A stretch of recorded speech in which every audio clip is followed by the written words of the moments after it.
এখন ধুনীয়া চহৰ। ইয়াত যোৱাটো সকলো মানুহৰে এটা সপোন। বিশ্বৰ আটাইতকৈ সুন্দৰ আৰু ধনী চহৰ হ'ল ডুবাই। বন্ধুসকল, মই আজি আপোনালোকক এইটো ভিডিঅ'ত ডুবাইৰ বিষয়ে কিছুমান ইণ্টাৰেষ্টিং কথা ক'ম। ভিডিঅ'টো প্ৰথমৰ পৰা শেষলৈকে নিশ্চয় চাব। আৰু যদি আপুনি এতিয়ালৈকে আমাৰ চেনেলটো ছাবস্ক্ৰাইব কৰা নাই, তেতিয়াহ'লে তলত গৈ ৰঙা ছাবস্ক্ৰাইব বটনটো টিপি ছাবস্ক্ৰাইব কৰি ল'ব। লগতে ছাবস্ক্ৰাইব কৰাৰ পিছত এটা বেল আইকন ওলাব, সেই বেল আইকনটোত প্ৰেছ কৰি দিব, কিয়নো মই আগলৈ যেতিয়াই আপোনালোকৰ বাবে এনেকুৱা ইণ্টাৰেষ্টিং ভিডিঅ' লৈ আনো, আপোনালোকে সকলোতকৈ আগতীয়াকৈ চাব পায়। এতিয়া আহক ভিডিঅ'টো ষ্টাৰ্ট কৰোঁ।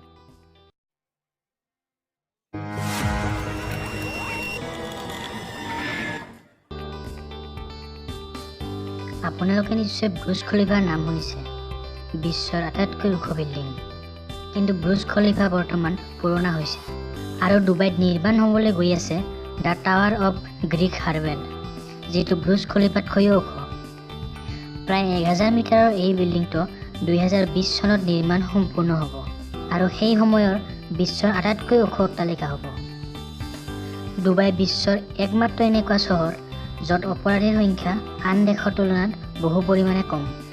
ডুবাইত মুকলিকৈ ড্ৰিংক কৰাৰ অনুমতি দিয়া নহয়। ইয়াত ড্ৰিংক কৰাৰ বাবেও লাইচেঞ্চ ল'ব লাগে। ডুবাই 1960 চনৰ আগত এখন সাধাৰণ চহৰ আছিল। 1960 চনত ইয়াত অধিক মাত্ৰাত তেলৰ খনি পোৱা যায়। ইয়াৰ পিছৰ পৰাই ডুবাই ডেভেলপ হোৱা আৰম্ভ কৰিলে। মাত্ৰ 50 বছৰৰ ভিতৰতে ডুবাই বিশ্বৰ আটাইতকৈ ধুনীয়া চহৰ হৈ গঢ়ি উঠিলে। ডুবাইত বিয়া নকৰাকৈ ছোৱালীৰ লগত একেলগে থকা মানা আছে। ইয়াৰ বাবে ডুবাই চৰকাৰে অতি কঠোৰ আইন গৃহীত কৰিছে। ইয়াৰ পিছতো যদি আপুনি কোনোবা ছোৱালীৰ লগত ঘূৰে, তেতিয়াহ'লে আপোনাৰ আজীৱন কাৰাদণ্ড হ'ব পাৰে। ইয়াত আপুনি ছোৱালীৰ লগত একেলগে হাতত ধৰাধৰিকৈ যাব নোৱাৰে। এনেকুৱা কৰিলে আপুনি নিশ্চিত ৰূপত অপৰাধী। 1990 চনলৈকে ডুবাইত এটা মাত্ৰ ওখ অট্টালিকা আছিল, কিন্তু বৰ্তমান 156টা বৃহৎ অট্টালিকা আছে। ডুবাইৰ জনসংখ্যাৰ তুলনাত ডুবাইৰ স্থানীয় বাসিন্দা, যাক এমিয়াতি বুলি কোৱা হয়, মাত্ৰ 15% আছে আৰু বাকী সকলো লোক বেলেগ বেলেগ দেশৰ পৰা যোৱা। বন্ধুসকল, সকলো দেশতে কম বেছি পৰিমাণে হ'লেও ট্ৰেফিক জামৰ সৃষ্টি হয়, কিন্তু ডুবাই ট্ৰেফিক জামত আপোনালোকে ফাৰাৰী, লাম্বৰগিনিৰ দৰে দামী দামী কাৰৰ ট্ৰেফিক জাম দেখিবলৈ পাব। বিশ্বৰ সকলোতকৈ দামী দামী গাড়ী আপুনি ডুবাই ট্ৰেফিক জামত দেখিবলৈ পাব। ডুবাইৰ প্ৰায়ভাগ মানুহৰে স্পৰ্টছ কাৰ আছে। ইয়াৰ বাবে ডুবাইৰ পুলিচকো স্পৰ্টছ কাৰ ব্যৱহাৰ কৰিব লগা হয়, কিয়নো অপৰাধীক অতি সহজে ধৰাৰ সক্ষম হয়। ইয়াৰ পুলিচে লেম্বৰগিনি, ফাৰাৰী, বেণ্টলে আদিৰ দৰে দামী দামী গাড়ী ব্যৱহাৰ কৰে। ডুবাইত এটা আচৰিত অট্টালিকা নিৰ্মাণ হ'বলৈ গৈ আছে, যিটো বিল্ডিং ঘূৰি থাকে। 2020 চনলৈকে এই অট্টালিকাটো সম্পূৰ্ণ নিৰ্মাণ হৈ উঠিব। এইটো বিশ্বৰ প্ৰথম ঘূৰি থকা বিল্ডিং হ'ব।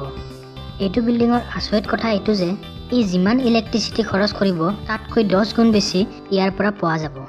দুনিয়াৰ সকলোতকৈ ডাঙৰ শ্বপিং মল ইয়াতে আছে। এই শ্বপিং মলত বিশ্বৰ দামী দামী কোম্পানীৰ প্ৰডাক্ট পোৱা যায় আৰু ইয়াত 1200তকৈ অধিক ষ্ট'ৰ আছে। ডুবাইৰ ব্ৰুজ আল আৰব বিশ্বৰ সকলোতকৈ দামী হোটেল। এইখন পৃথিৱীৰ একমাত্ৰ 7 ষ্টাৰ হোটেল। এই হোটেলৰ ভিতৰভাগটো বেছিভাগ সোণেৰে নিৰ্মাণ কৰা গৈছে আৰু এই হোটেলৰ একদিনৰ ভাড়া আপুনি শুনি আচৰিত হ'ব। ইয়াৰ একদিনৰ ভাড়া হৈছে 13 লাখ টকা। ডুবাইৰ পাম জুমেৰা সাগৰৰ ওপৰত মানৱ নিৰ্মিত এটা দ্বীপ। এই দ্বীপটো নিৰ্মাণ কৰোঁতে $1 বিলিয়ন খৰচ হৈছিল। ইয়াক ওপৰৰ পৰা চালে এটা ফুলৰ নিচিনা সুন্দৰ দৃশ্য দেখিবলৈ পোৱা যায়। ডুবাই এখন এনেকুৱা চহৰ, ইয়াত নাগৰিকে চৰকাৰক ইনকাম টেক্স দিব নালাগে। ডুবাইত বিশ্বৰ সকলোতকৈ ডাঙৰ এখন ফ্লাৱাৰ গাৰ্ডেন আছে, যাৰ নাম হৈছে মিৰেকল গাৰ্ডেন। এই গাৰ্ডেনখন হাজাৰ হাজাৰ ফুলেৰে নিৰ্মাণ কৰি উলিয়াইছে, যিয়ে সকলো মানুহকে আকৰ্ষিত কৰে। এই গাৰ্ডেনখন 2013 চনত ভেলেণ্টাইন ডেৰ দিনা মুকলি কৰা গৈছিল। এই গাৰ্ডেনৰ ফুলবোৰ বিশেষ আচৰিতভাৱে সজোৱা গৈছে, যাৰ পৰা এটা মনোমোহা দৃশ্য দেখিবলৈ পোৱা যায়। ডুবাইত বিশ্বৰ সকলোতকৈ ডাঙৰ ৱাটাৰ ফাউণ্টেইন আছে। ব্ৰুজ খলিফাৰ কাষত এই ডুবাইৰ বৃহৎ ফাউণ্টেইনটো নিৰ্মাণ কৰা গৈছে, যাক চাবলৈ আপুনি কোনো ধৰণৰ পইচা খৰচ কৰিব নালাগে। এইটো প্ৰত্যেক সন্ধিয়া আৰম্ভ কৰি দিয়া হয় আৰু গোটেই ৰাতি চলি থাকে। এইটো লাইট, মিউজিক আৰু পানীৰ ফাউণ্ডেশ্যনে এটা বিশেষ মনোমোহা দৃশ্য সৃষ্টি কৰে। বন্ধুসকল, ডুবাইৰ বিষয়ে আজিৰ ভিডিঅ'টোত এইখিনি আছিল। ভিডিঅ'টো চাই যদি ভাল পালে তেতিয়াহ'লে লাইক কমেণ্ট আৰু শ্বেয়াৰ কৰিব নাপাহৰিব লগতে চেনেলটো ছাবস্ক্ৰাইব কৰক আগলৈ এনেকুৱা ভিডিঅ' চাই থাকিবলৈ ধন্যবাদ জয় অসম।